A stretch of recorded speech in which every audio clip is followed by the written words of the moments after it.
Okay, I want you to forget everything you think you know about saving money. Seriously. That whole idea that you have to cut out every single latte to build wealth, it's just not the whole story.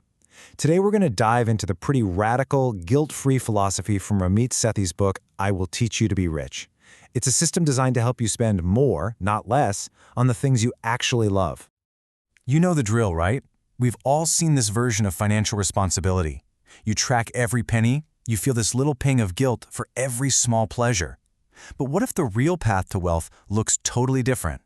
I mean, what if it was all about spending extravagantly on the stuff you love, putting all the hard work on autopilot, and just living a life that's free of financial guilt? That's the huge shift we're going to explore. All right, so first, let's talk about the old financial script that most of us were kind of handed growing up. You know the one.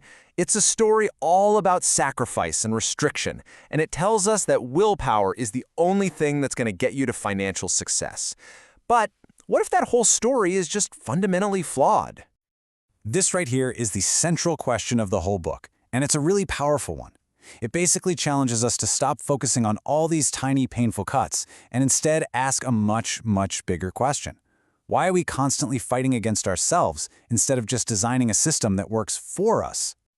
So, if the old way is broken, what's the alternative? Well, this brings us to the first major mindset shift. And it doesn't start with restriction.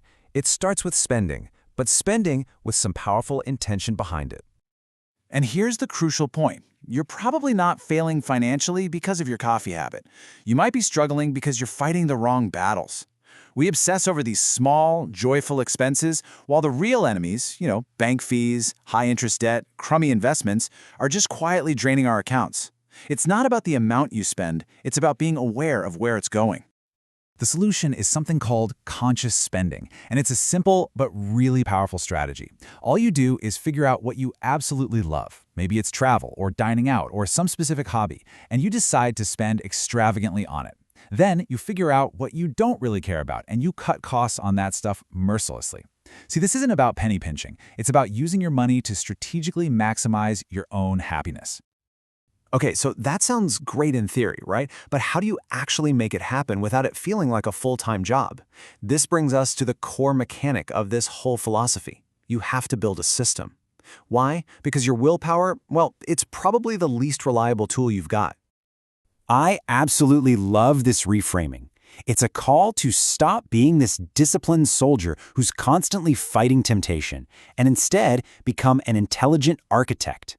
Your job isn't to be perfect every single day. It's to design a smart system once and then just let it do all the heavy lifting for you. So what does this system actually look like in practice? It's so simple. As soon as you get paid, your money is automatically sent where it needs to go. A chunk goes directly to your savings, another chunk goes to your investments, and a third part covers all your bills and fixed costs.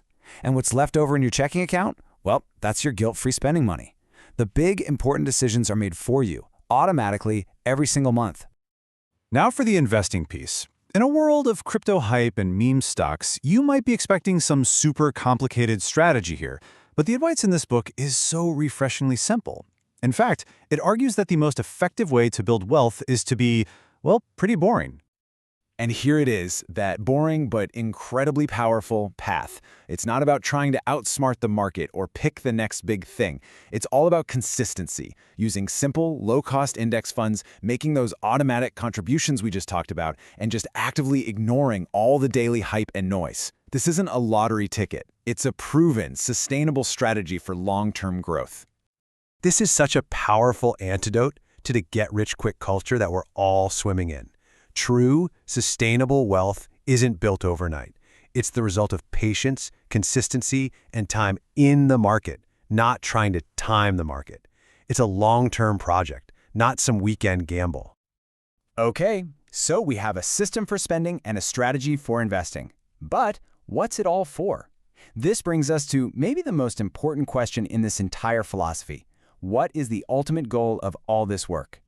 So what exactly is a rich life? Well, the most important thing to get is that it's not some number in a bank account.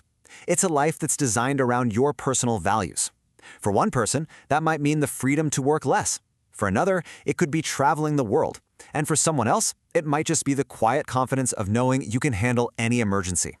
The power of this whole concept is that you, and only you, get to define it for yourself. And this is really the ultimate takeaway. The entire system, the conscious spending, the automation, the boring investing, it's all in service of one thing: helping you design and then live your version of a rich life, not the one that society tells you should want.